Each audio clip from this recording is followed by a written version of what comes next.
Tabe, jumpa lagi dengan saya di Negara Bijaksana, channel yang membahas sebuah persoalan populer di Indonesia secara bijaksana dan dijamin dengan pemikiran terbaru.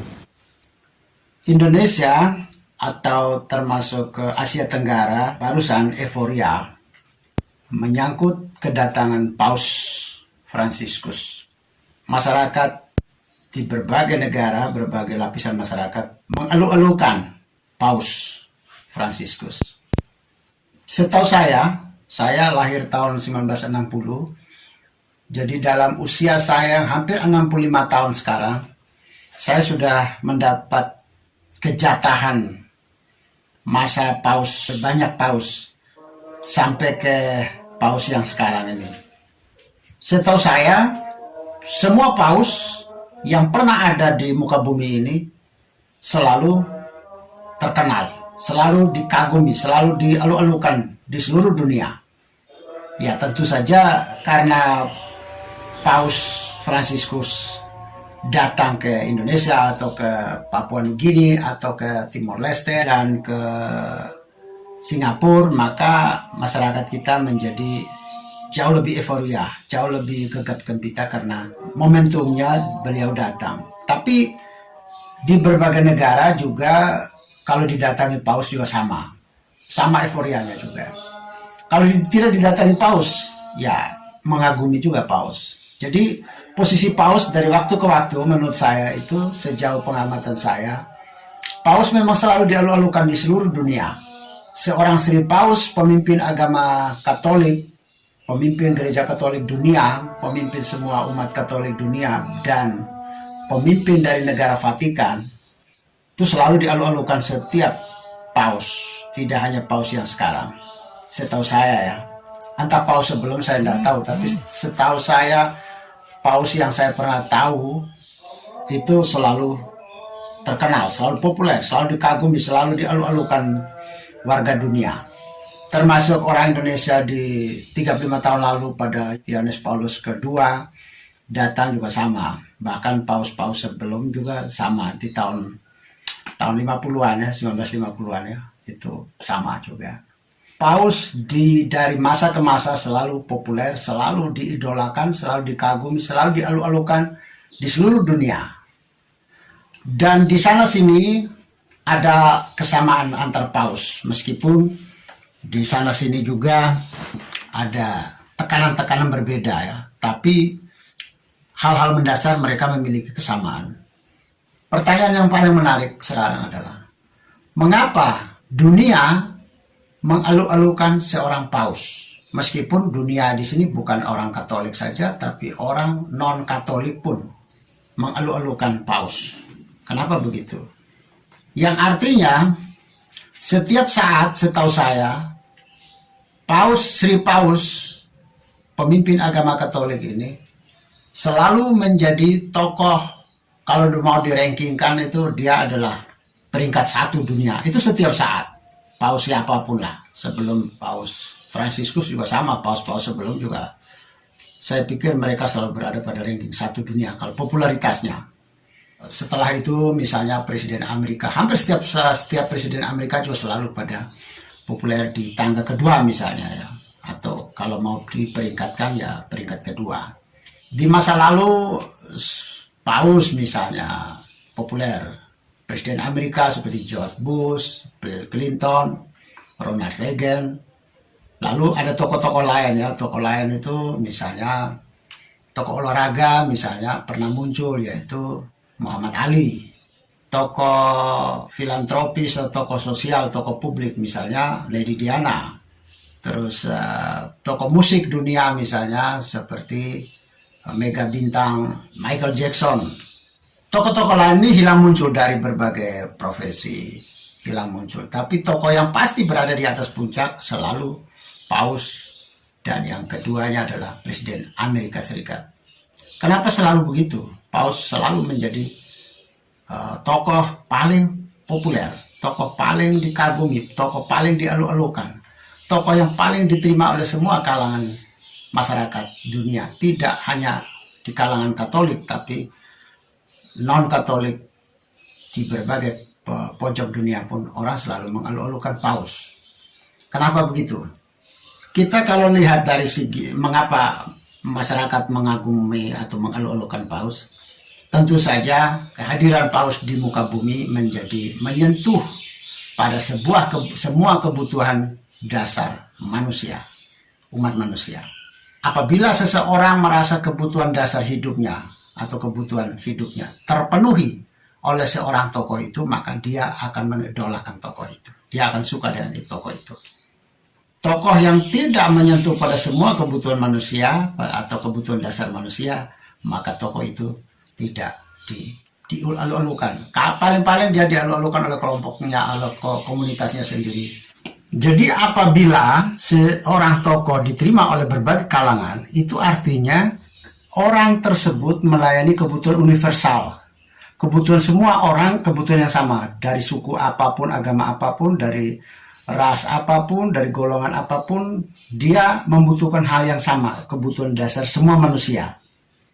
Dan yang berikut lagi, mungkin banyak orang atau banyak pemimpin, entah pemimpin agama, pemimpin negara, pemimpin organisasi semua, pun bisa saja mereka melayani. Tapi apa yang membedakan Sri Paus sebagai pemimpin agama Katolik dan pemimpin negara Vatikan? Apa yang membedakan dia dengan yang lain? Kita bisa melihat dari sisi psikologi komunikasi. Psikologi komunikasi itu seseorang yang bisa diingat oleh orang lain apabila dia memiliki perbedaan sendiri, menonjol. Dia memiliki, misalnya, ada jutaan penyanyi pop di Indonesia atau di muka bumi ini. Tapi orang selalu mengenal penyanyi pop yang bagus, dikagumi banyak orang, mega bintang adalah Michael Jackson. Artinya, di antara sekian banyak penyanyi pop, maka Michael Jackson lah yang memiliki perbedaan tersendiri. Nah, sama juga di antara semua pemimpin yang ada, tentu Paus lah yang memiliki perbedaan yang sangat menonjol dengan pemimpin yang lain, tokoh yang lain. Sehingga Paus ini menjadi mudah dihafal, mudah dikenal, mudah diidentifikasi, mudah diingat oleh orang. Perhatiannya kepada faktor kemanusiaan yang universal, dan yang kedua, dia memiliki kepribadian atau cara-cara watak atau ya tata cara yang sangat unik, yang sangat berbeda dari yang lainnya. Kalau semua sama atau banyak yang sama, tentu orang tidak terlalu hafal, ya. Orang hanya hafal misalnya dalam dunia tarik suara, dalam dunia musik, dalam dunia seni suara misalnya, orang hanya hafal 1-2 penyanyi yang memiliki kekhasan yang mudah dibedakan dari orang lain. Kalau yang munculnya sama-sama saja, orang kecenderungan lupa. Atau ada yang orang hafal tapi muncul dengan berbagai kejelekan. Saking jeleknya orang juga hafal juga. Nah, Paus ini dia memiliki saking baiknya, dan dia memiliki perbedaan yang menonjol di antara semua tokoh yang ada di muka bumi ini dari waktu ke waktu, ya. Pertanyaan kita, kebutuhan apa sih yang bisa dilayani? Apakah pelayanan Paus kepada seluruh umat manusia ini menyentuh kebutuhan semua manusia? Manusia Katolik, manusia Protestan, manusia Islam, manusia Hindu, manusia Buddha, manusia aliran kepercayaan, manusia Ortodok, manusia komunis, ateis. Apakah semua kebutuhan ada pada pelayanan Paus, ada pada perhatian Paus? Mari kita lihat. Kita ikuti teori kebutuhan manusia, teori kebutuhan dasar manusia, ya. Setiap manusia, entah apapun saranya, mereka memiliki kebutuhan yang sama, kebutuhan dasar yang sama, yaitu yang disebut dengan basic need dalam teori Maslow. Ada 5 kebutuhan dasar yang bertingkat dari manusia. Adalah 1, fisiologis, kebutuhan fisik, yaitu sandang, pangan, papan. Yang kedua, kebutuhan psikologis, yaitu rasa aman. Dan yang ketiga, kebutuhan psikososial, yaitu rasa mencintai dan ingin dicintai. Jadi ingin mencintai, dicintai, dan mencintai, ingin mengasihi orang lain juga. Lalu keempat, kebutuhan akan kebebasan. Dan kelima, kebutuhan akan eksistensi diri, eksistensialisme, atau aktualisasi diri ya, pernyataan diri. Kebutuhan-kebutuhan dasar inilah yang menjadi seorang dengan sara apapun, dia membutuhkan 5 kebutuhan ini. Meskipun ada penemuan-penemuan terbaru, ada teori-teori terbaru juga yang mengatakan sudah ada 6 kebutuhan dasar manusia, yaitu salah satunya yang terakhirnya adalah seks. Tetapi sampai saat ini masih pro kontra. Ada yang belum mengakui sebagai seks sebagai kebutuhan dasar juga. Dari 5 kebutuhan dasar tadi, pertanyaan kita, apa sih yang bisa dilayani oleh Paus? Apa saja yang bisa dilayani oleh Paus dalam kebutuhan dasar manusia? Kebetulan kalau Paus bisa melayani, itu artinya kebutuhan dasar manusia terancam selama ini. Jadi sesuatu yang terancam dari kehidupan manusia atau kekurangan dari kehidupan manusia, orang cenderung merindukan itu. Maka kebutuhan-kebutuhan dasar tadi yang dilayani oleh Paus bisa jadi masyarakat dunia sedang merindukan itu atau sedang mengalami itu. Sehingga kalau ada tokoh yang datang menyelamatkan kayak Robin Hood, maka orang akan cenderung menerima Robin Hood atau menerima seorang pahlawan yang datang kepada hidup mereka. Paus atau Sri Paus, dia memiliki tidak hanya menyebarkan agama atau tidak hanya memimpin agama Katolik, tapi dia juga memperhatikan semua aspek. Mengapa dia harus memperhatikan semua aspek? Karena di dalam spiritualitas gereja Katolik atau orang Katolik, hukum terbesar ada pada hukum cinta kasih. Nomor 1, cintailah Tuhan Allahmu dengan segenap hatimu dan segenap jiwa ragamu. Hukum yang terbesar yang kedua adalah cintailah sesamamu seperti kamu mencintai dirimu sendiri. Nah, inilah hukum yang memberi spiritualitas kepada orang Katolik seluruhnya, apalagi seorang Paus, adalah cinta kasih yang tidak dibatasi oleh suku, ras, agama, golongan. Cinta kepada semua orang, kepada semua manusia, semua makhluk Tuhan, semua makhluk ciptaan Tuhan yang ada di bumi ini, dia cinta semua. Nah, inilah yang mendorong seorang Paus harus bekerja untuk kebutuhan semua manusia, untuk kebutuhan universal. Sehingga 5 kebutuhan dasar tadi milik siapapun atau dari siapapun yang inginkan itu, maka Paus hadir untuk dia per orang, bukan hadir kepada orang Katolik saja, tapi dia hadir kepada semua orang manusia di muka bumi. Dia bisa memperhatikan masalah fisik, keamanan pangan, sandang, papan manusia, kebutuhan psikologis, rasa aman, damai di muka bumi. Tidak ada peperangan, tidak ada penculikan, tidak ada perdagangan manusia. Disinilah Paus hadir untuk menyerukan kepada dunia supaya atau semua negara, untuk semua kekuatan bangsa-bangsa di muka bumi untuk menghancurkan atau meniadakan hal-hal yang mengancam kehidupan manusia, rasa takut manusia. Termasuk peperangan ya. Maka Paus menyerukan perdamaian atau mengusahakan perdamaian di berbagai kawasan. Dia melakukan pendekatan-pendekatan dengan tokoh-tokoh penting yang akan memberi jaminan pada perdamaian di setiap kawasan di muka bumi ini. Lalu secara psikologi sosial, masyarakat dunia krisis cinta, maka Paus memberikan cinta, kasih sayang. Kemana-mana Paus selalu memberi perhatian kepada anak kecil, kepada anak yatim piatu, kepada orang-orang terlantar. Disitulah Paus menghampiri mereka dan memiliki program-program untuk menangani orang-orang terlantar, yatim piatu, orang-orang yang kehausan cinta kasih. Paus memberi perhatian. Kita lihat termasuk anak-anak kita setiap negara atau setiap bangsa di mana bertemu Paus, mereka selalu datang digendong Paus atau datang ingin memeluk leher Paus, ingin dicium Paus. Itu artinya kebutuhan dasar semua orang, semua anak di muka bumi adalah dicintai dan mencintai. Kemudian Paus juga memperhatikan masalah hak asasi manusia, hak kebebasan manusia, kemerdekaan manusia. Ya, kita lihat seperti kasus Palestina Israel itu, Paus kan, Vatikan memiliki peran untuk menyerukan perdamaian di sana, dan termasuk kalau ada perjuangan-perjuangan sebuah bangsa yang ingin merdeka, maka Paus selalu mendukung termasuk Vatikan atau Paus adalah salah satu 10 negara pertama yang mengakui kemerdekaan Indonesia.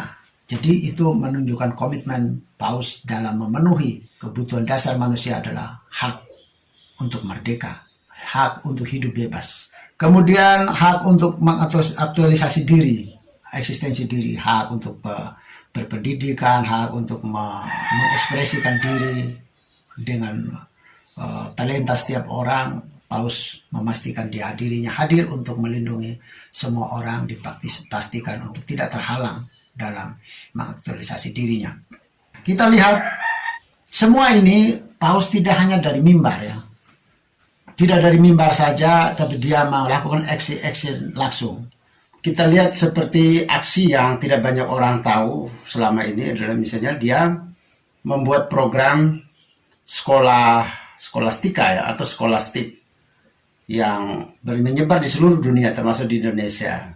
Itu mengumpulkan banyak anak, remaja dan anak-anak untuk masuk ke komunitas itu. Mereka mendapat pendidikan, mendapat komunitas untuk berinteraksi, saling memahami sebagai persiapan generasi baru kita, generasi baru dunia untuk menjadi generasi atau warga dunia yang toleran, yang bisa hidup bersama orang lain meskipun dalam perbedaan.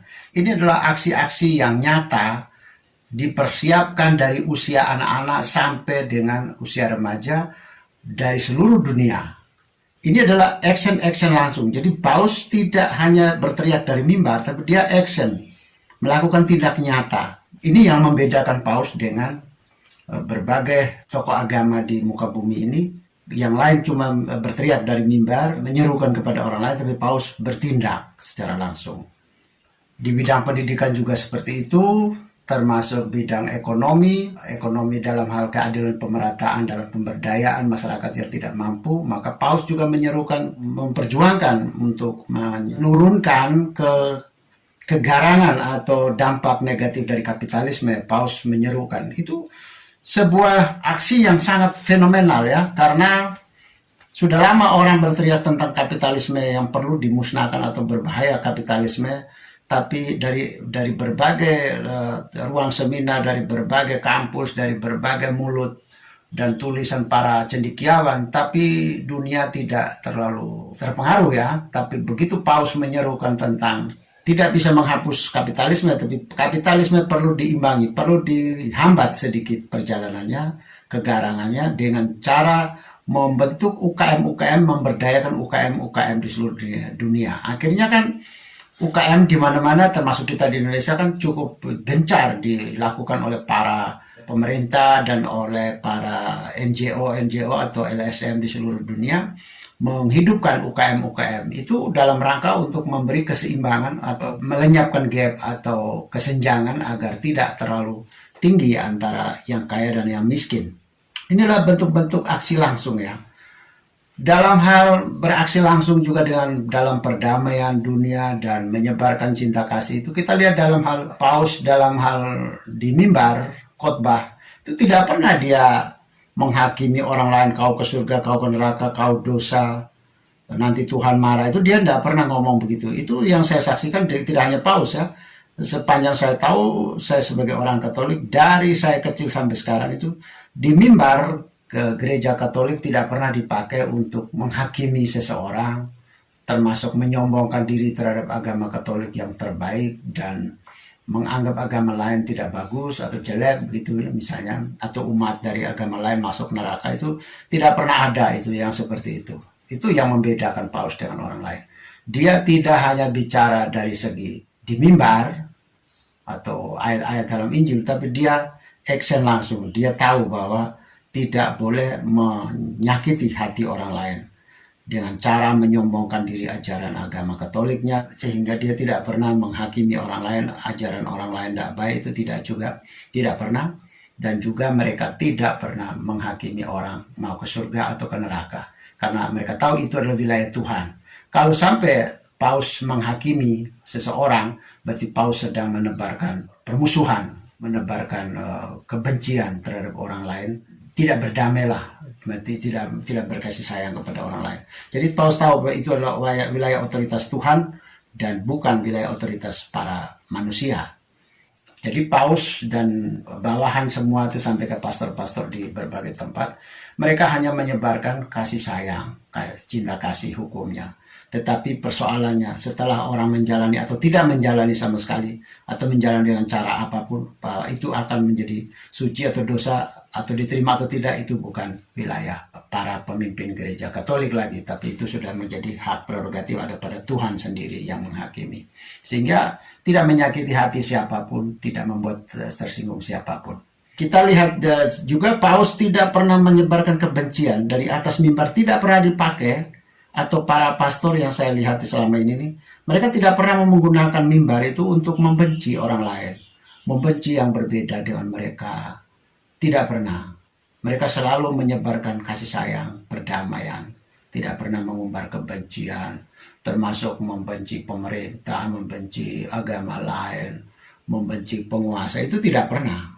Selalu menyebarkan kebaikan, cinta kasih.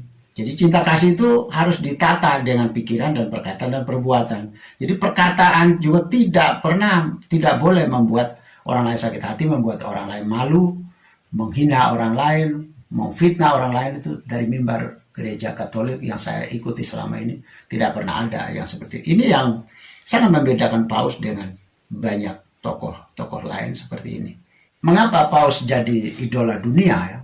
Kuncinya ada pada pertama, dia memperjuangkan hak-hak universal, kebutuhan dasar semua manusia di muka bumi tanpa mengenal sara, suku, agama, ras, golongan, tidak kenal. Itu semua manusia yang sama, membutuhkan hal-hal yang sama, dan itulah pekerjaan seorang Paus. Yang berikut, Paus juga dan semua biarawan-biarawati juga tidak pernah mengharapkan imbalan kekuasaan dan harta.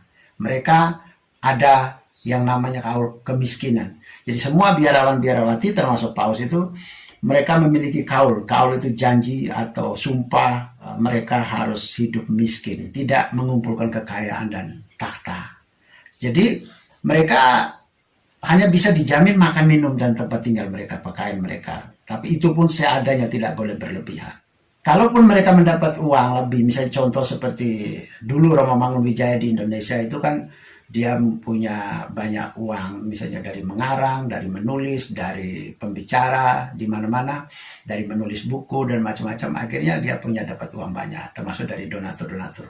Dia membangun gedung di Jogja atau di mana-mana, bangunan kantor dari sebuah yayasan di Jogja ini tidak untuk miliknya dia, jadi dia tidak punya ahli waris.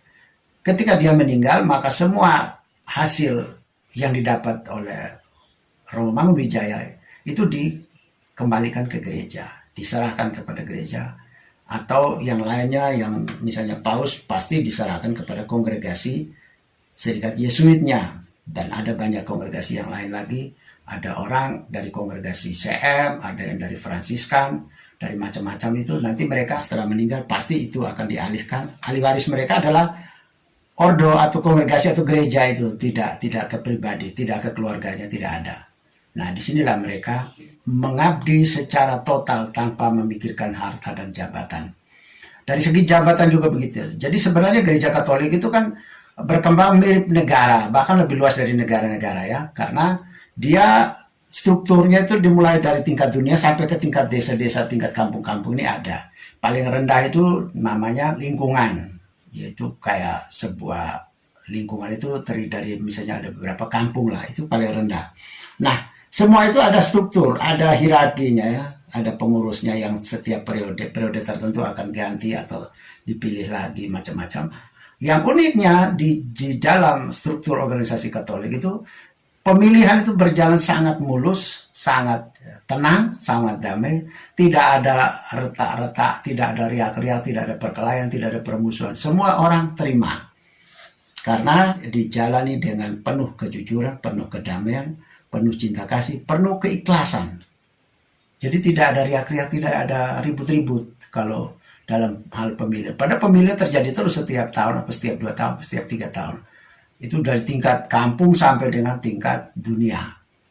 Paus atau pemimpin gereja Katolik dari tingkat kampung sampai tingkat dunia itu tidak pernah ribut-ribut soal jabatan, tidak pernah ambisi dengan jabatan, tidak pernah ambisi dengan harta juga. Bahkan menjadi pengurus di gereja Katolik itu malah nombok ya, istilah orang Jawa bilang nombok. Itu artinya mereka malah mengeluarkan biaya yang lebih banyak, berkorban, sudah tidak dapat gaji, juga berkorban lebih banyak dari orang biasa, dari umat biasa gitu. Jadi kegiatan keagamaan, kegiatan gereja itu tidak dalam rangka untuk menjadi uang atau mencari penghasilan, tidak.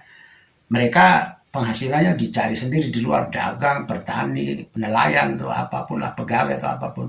Tapi kalau untuk kegiatan keagamaan gereja tidak pernah mengharapkan dan tidak pernah ada gaji dari mereka. Jadi total, jadi pengabdiannya total kepada gereja, kepada agama dan kepada kemanusiaan. Semua berdasarkan total pengabdian yang ikhlas, tidak ada dapat apa-apa kecuali dapat pahala, kecuali dapat berkat dari Tuhan. Diharapkan mereka mendapat balasan berkat dari Tuhan.